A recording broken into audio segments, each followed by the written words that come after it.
Adamantium Shadow Poo!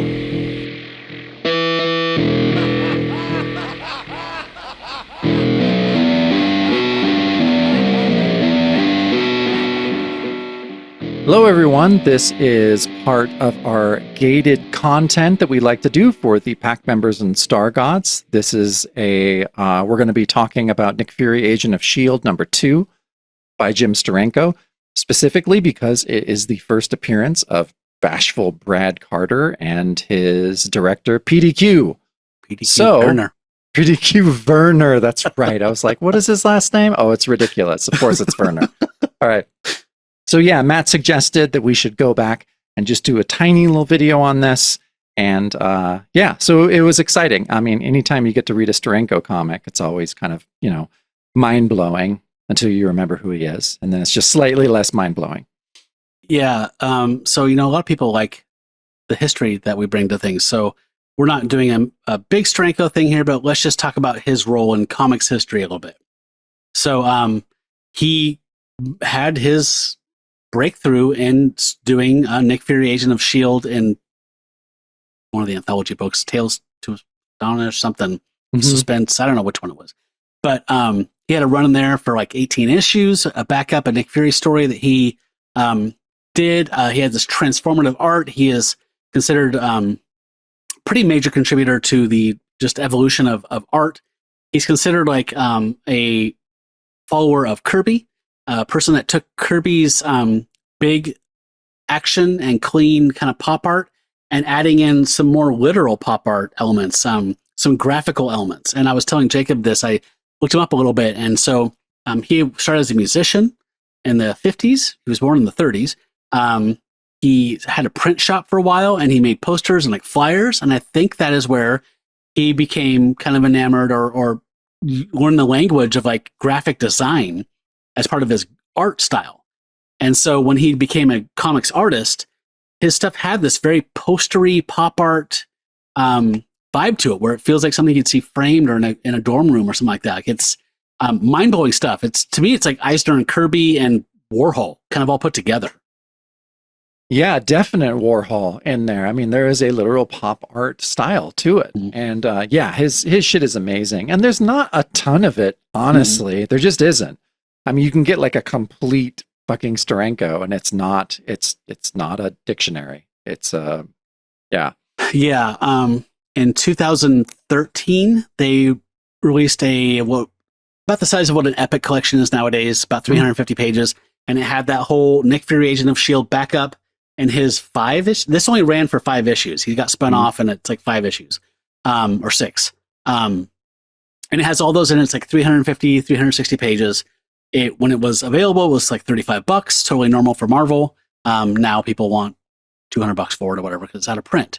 Yep. But honestly, it's mind-blowingly good stuff to me. Every time I see something from Steranko, I'm reminded. Same thing when I see an Eisner or a Kirby thing that's like iconic, where it's just like comics is such a powerful medium, so many different approaches to it, and this guy was a visionary. Yeah. Unfortunately, you might know him from his Twitter account. In the modern era, he's sharing some tweets here. His Twitter account is not entirely old grandpa right-wing stuff, but there's a lot of that in there. Like, all I wanted for Christmas was Hillary in jail, blah, blah, blah. Yep.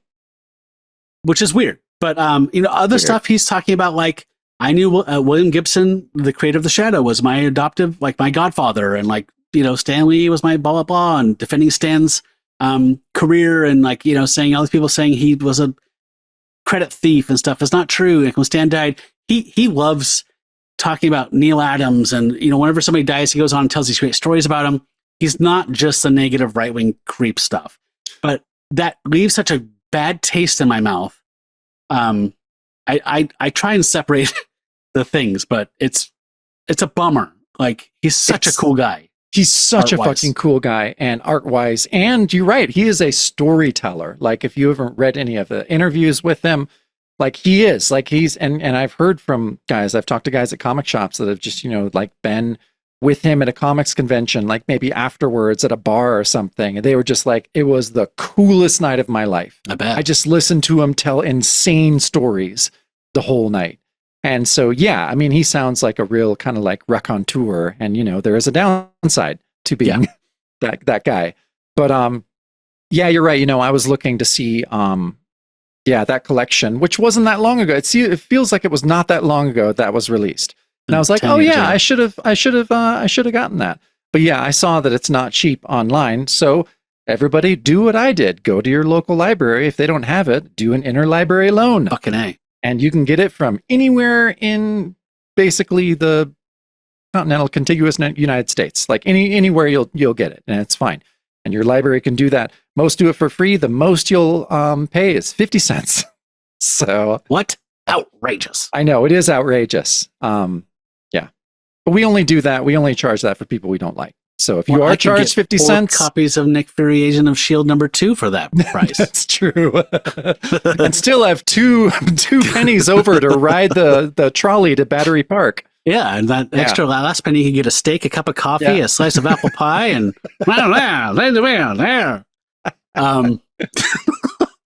so yeah, the only bummer about the interlibrary loan you're talking about is you would not own this, and I think this is actually something everyone should own that likes the medium of comics. Honestly, yes, I think there should be an artist edition. I think you should get the fucking 3 foot by 2 foot artist edition of this. I think there is one though. I think that did come out at some point, but I mean, absolutely. But that's probably $200.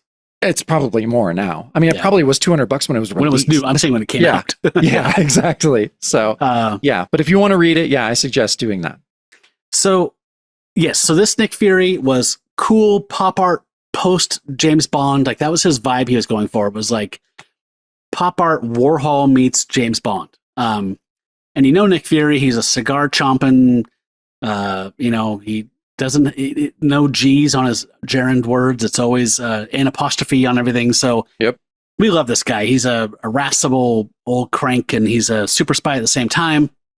So one thing I wanted to mention, Jacob, that I did see when I was looking through for tweets, unfortunate tweets, he was talking about a fight he had with Stan.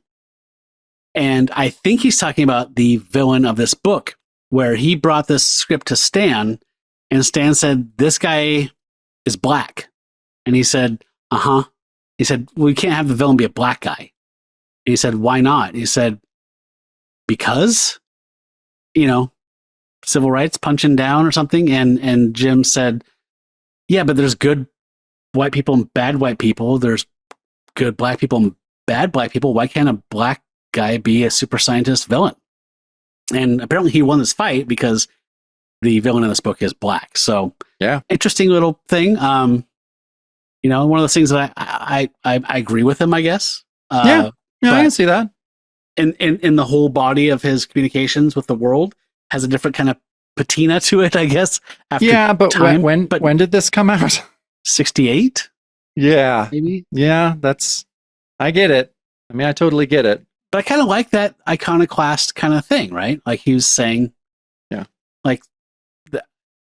I'm not going to say it's racist to say that a black man couldn't be a super genius enough to become a supervillain scientist. No. But I get what he's saying. Like equal opportunity for all roles, even villains. Kind of makes sense. So on this cover here, we have the character we were talking about, which is Centurious. And he has this cool armor on, as you're seeing, and he's towering over a volcano, and Nick Fury is tiny and fighting him. So getting a very Kirby Steranko here on the cover.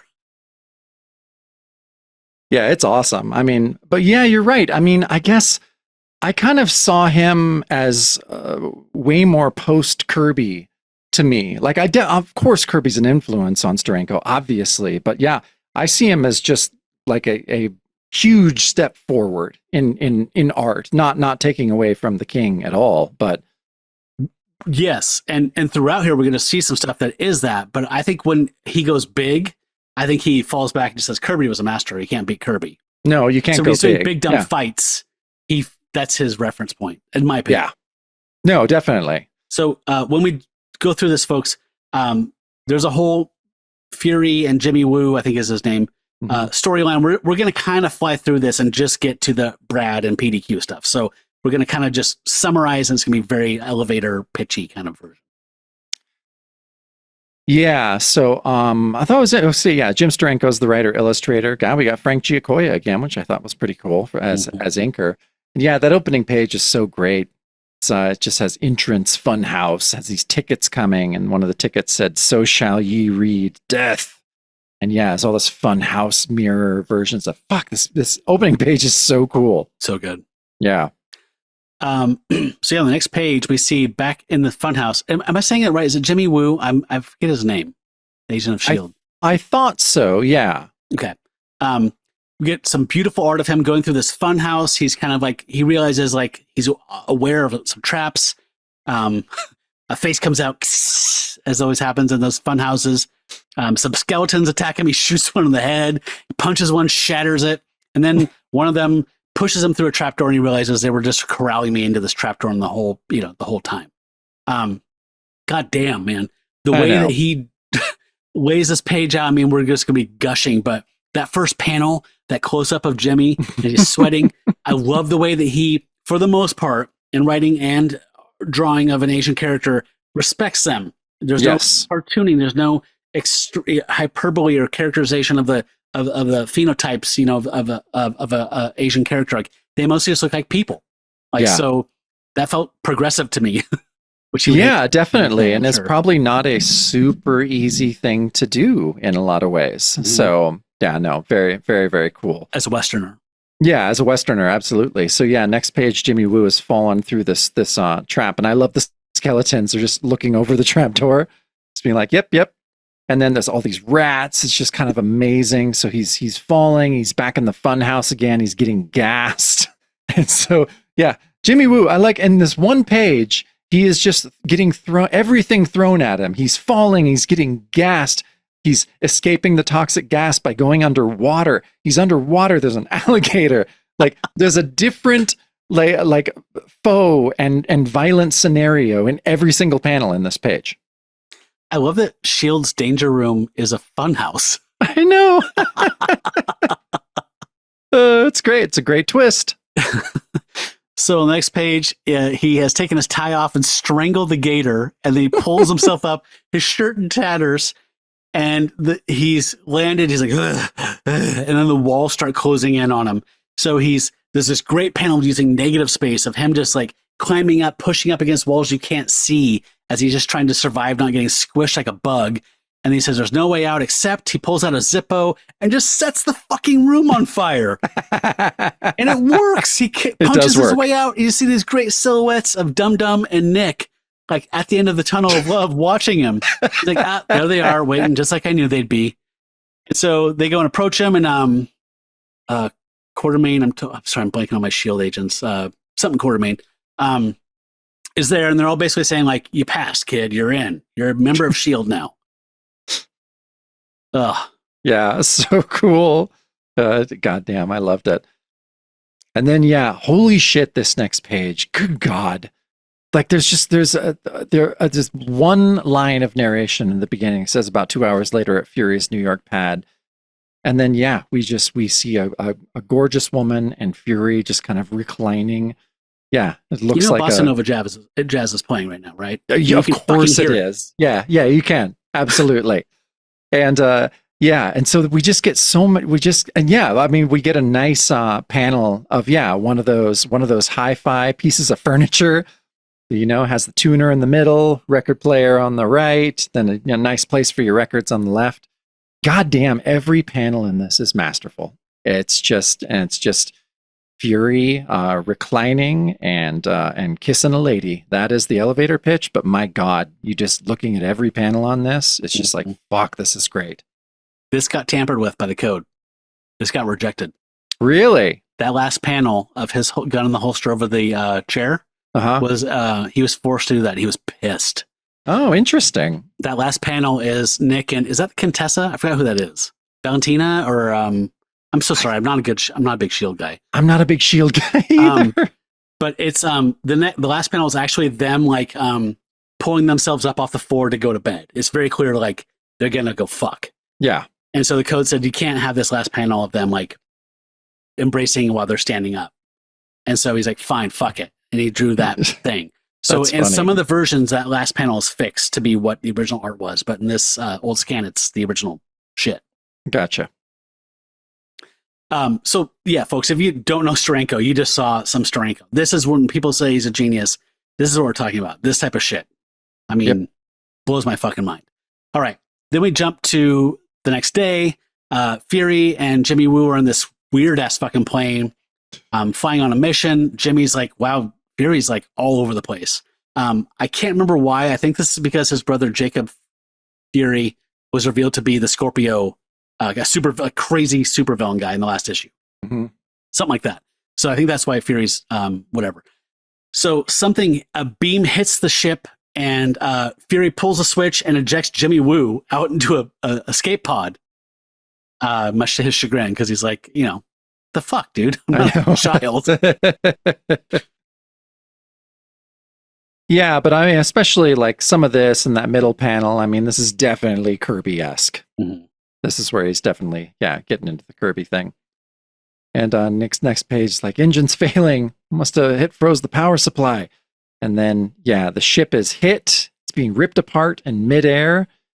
And, so the reveal is that, a giant, like, I don't know, it says a flying behemoth, but with a gigantic alien wings. So, it looks like some kind of alien scary butterfly that has just grabbed S.H.I.E.L.D. and is going towards a fiery volcano.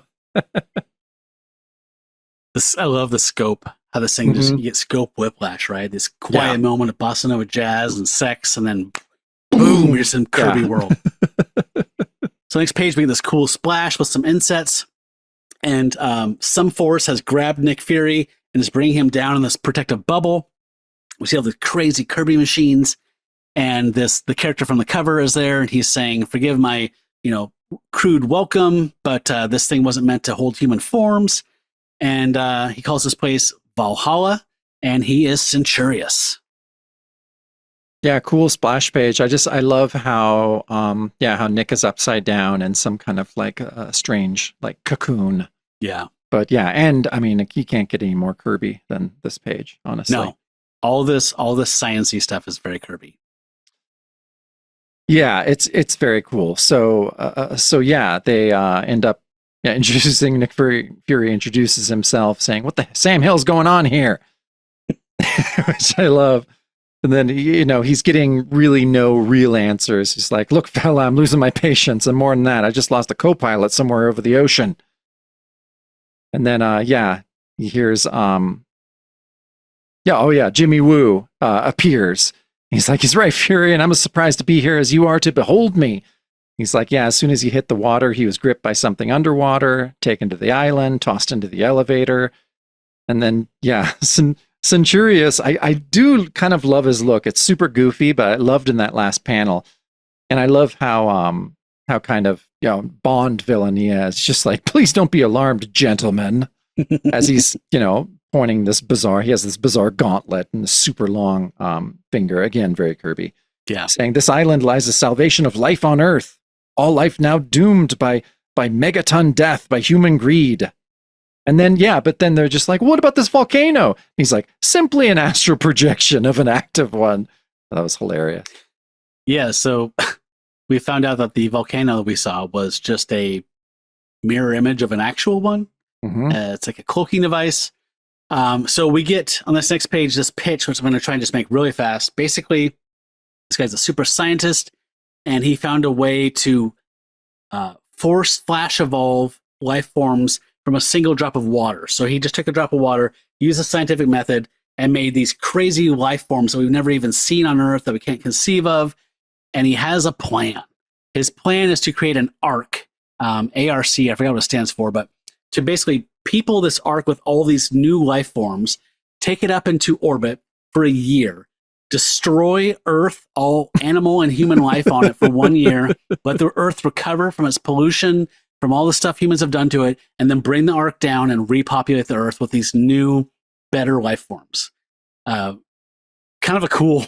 It's a pretty cool idea. Yeah. It's one of those things to where you're just like, no, I don't really like your execution, but your ideas are good. Kind of like the Unabomber, you know. Yeah. It's where you're like, yeah. No, I get you. Yeah. I might have But yeah. stepped on your page a bit, but yeah, I mean, Yeah. I was just trying to give the whole pitch here quickly. Yeah, no, and I like the arc automated rebirth colonizer.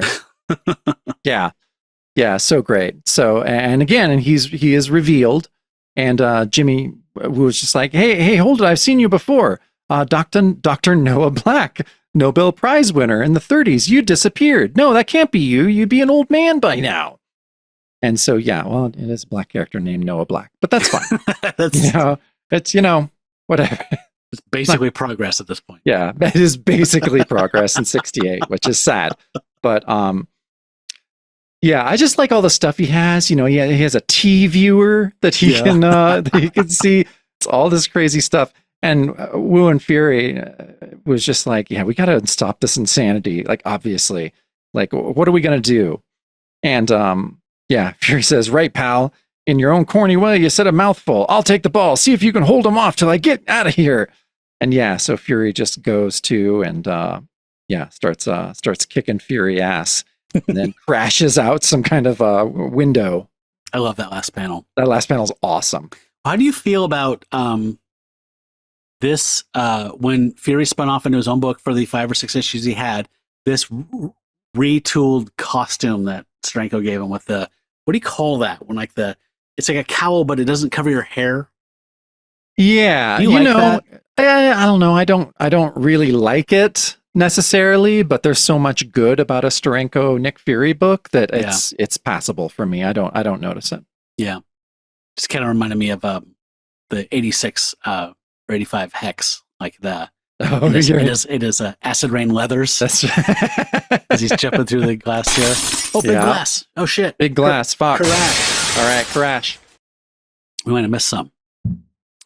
Okay, so then there's a double-page spread that I'm going to cover here briefly, but it's just this amazing Kirby panorama of Centurius's domain. Shit. You see these force-evolved things. There's like a bipedal ant frog thing and pterodactyls and crazy machines and roadways, with futuristic, I'm sure, Elon Musk type vehicles.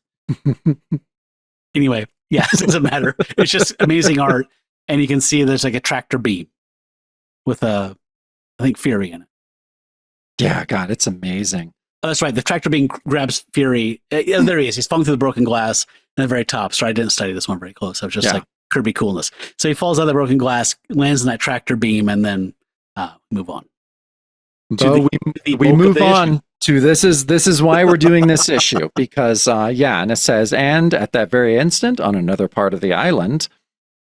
And then we see some familiar faces. We see P.D.Q. Werner, and he says, how about this set, eh? Nothing like it on the Hollywood backlot. When P.D.Q. Werner shoots a film like this, you know it'll be a classic. Tiff, Brad, cheer up. Not much more to do before we get off this lush island paradise. And Brad's like, suits me fine, P.D.Q. And yeah, we see, Tiffany looks amazing. And I love the pose that Brad is striking there. Oh God, with very the popped heroic collar on his God, I know. Shirt. But I love how we didn't get exactly all of this before. Like we didn't get the insufferable side of Bashful Brad as we get in here, where he's mentioning every other panel that he has an Oscar. That it's very cool. When John wrote him in Marvel Presents, he was more of like taking the piss out of P.D.Q. Yeah, totally. Now we're slowly in that shift. In Rampaging Hulk, we saw this where he's mentioning his Oscar. And that is a character-defining trait that he mentions he has won an Oscar. Yep, that is his whole identity. P.D.Q. is like, mine too. It would be mine too, honestly. Yeah. P.D.Q. is like, okay, kids, no more outtakes, huh? Let's get the scene shot. P.D.Q. So, he uses his name. He uses. How great is that? That's where it came from, Jacob. That's where it came from. He says, camera ready, roll them. And then, Tiffany. She says, her dialogue in this is, she says, white god, monster loose, save village, come quick. And then, Brad is whispering, baby, if your delivery gets any worse, I'm going to let you and the whole village get stomped. He says, let me show you how I got an Oscar for acting and Tomorrow I'll Cry.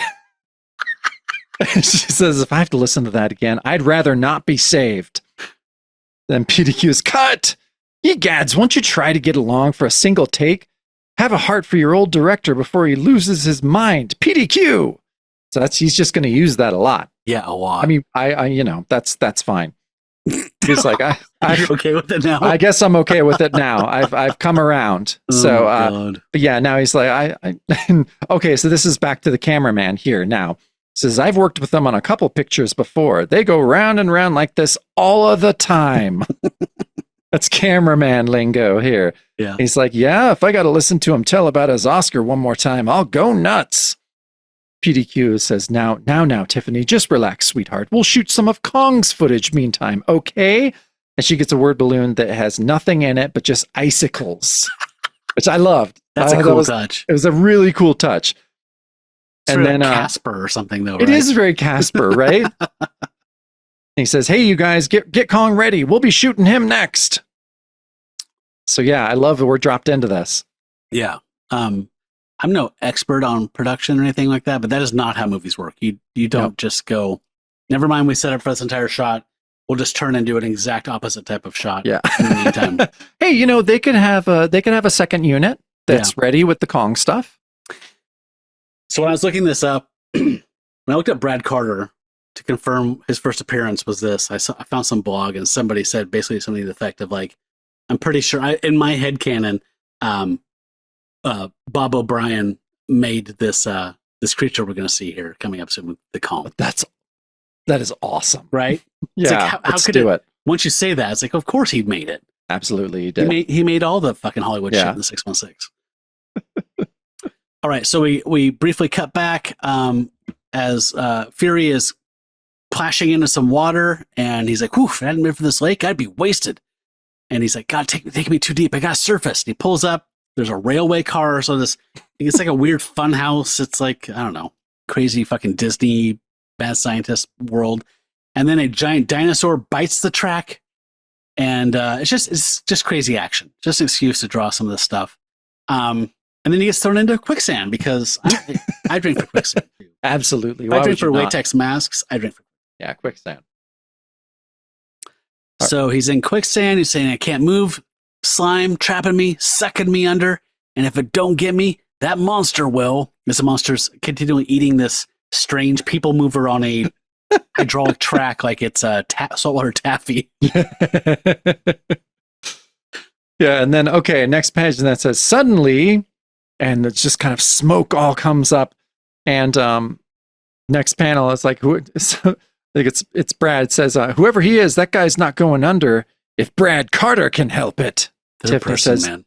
Yeah. I'm going to start referring to myself as Matt Howell all the time. Right, seriously.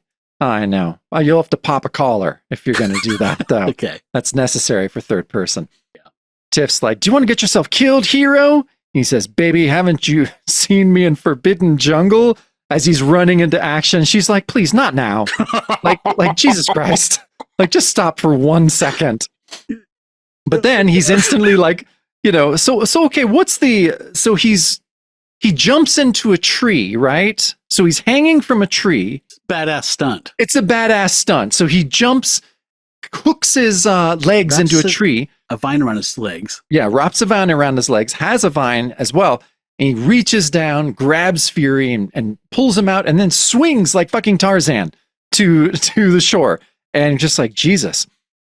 Brett says, don't know what you were doing out there, pal, but lucky for you, I happened to be around. I'm surprised he didn't just be like, lucky for you, Oscar winner, actual Brad Carter was around. Then Tiff's like, is he all right? Brad says, sure, he'll be okay. Hey, P.D.Q, I hope you got that on film. And Fury's like, thanks, fella, I owe you my life, and I'm going to return the favor. It's a long story, and I ain't got time to explain. We're all dead unless you do what I say.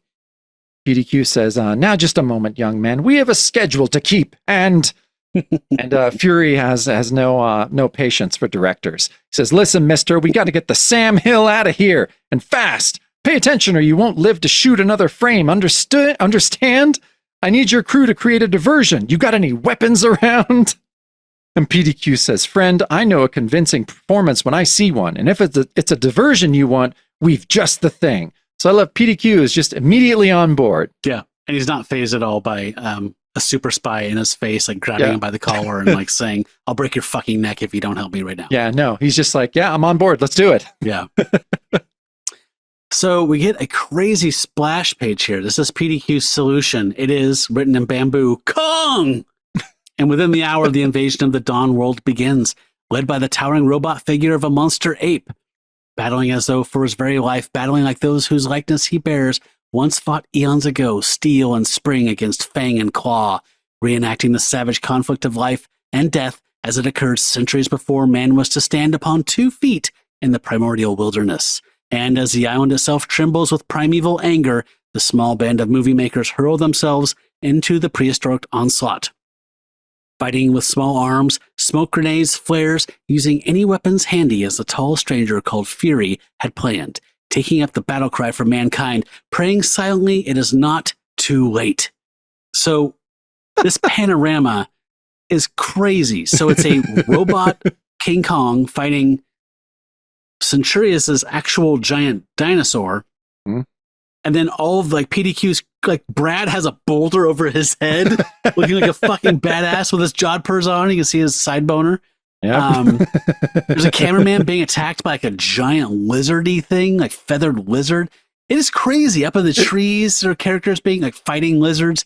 I love this panel. Oh, it's amazing. Tiffany's shooting a gun. Yeah, damn right. This is a all hands on deck kind of thing. You don't fuck with movie people.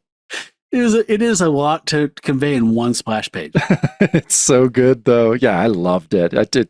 You have to look at this for a while to actually see everything. Like, this isn't just a look in 10 seconds. This is spending minutes looking at this thing. I blacklight it.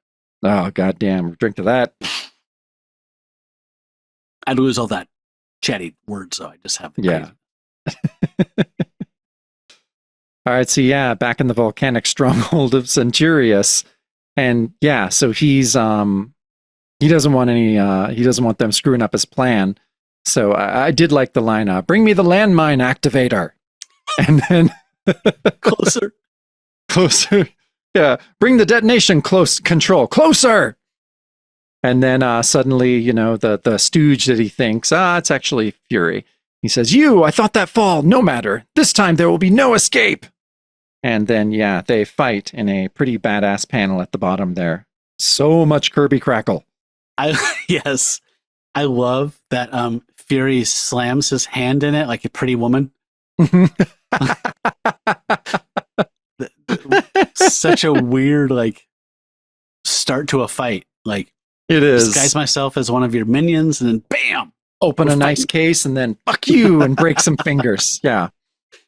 Yes, so there's an orgy of Kirby Crackle down there. As I do like his weird unman, whatever the insectoid thing is. Yeah. Those things are weird. They're super weird. So they're fighting, and he says, Valhalla, I'm the master. None may challenge me, as he's beating the shit out of Fury. See how little this one cherishes his own life. A perfect example of the civilized man. And Fury's not having this. He jumps up. He's like, you're so twisted, you can't even see. He ain't thinking of himself when it comes to saving the lives of millions. Oh, sorry, he was beating up Jimmy Woo there. Yeah. And Fury's over him, and we get a very cool close-up of Centurius looking towards us. And he says, the evolution ray kept me young all these years. Must use it again. Make myself a superior being. Can't let them win again. So his plan is basically like falling apart. So he's like, I'm just going to use my beam to buy more time, to jump into the evolutionary soup and try this again in a millennia or something, or eons from now. So he jumps into this portal, and Jimmy's looking at him. He's like, Fury, look out. He's jumping into his body changing, distorting. He's completing the evolutionary cycle, turning back into a handful of protoplasmic slime. Oh, man. And so Fury doesn't like any of that. He's like, cool with a double talk, pal. The whole place is starting to sizzle. Let's move out. And so, yeah, our Ark, is like falling back to Earth now that, the supercomputers are all melting. Ark is not in its orbit anymore and is collapsing back down onto Valhalla. And the only chance is the monorail. I know. Quick, our only chance, the monorail. Yeah, God, which wasn't it destroyed? Partially. Partially. This Okay.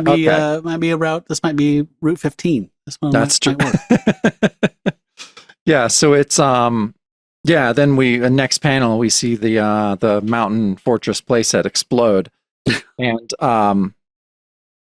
yeah. Then at the bottom we see or in the middle we see Fury climbing up onto a freighter, and yeah, we see who is saying this? He says, "Hey, we never thought we'd see you again.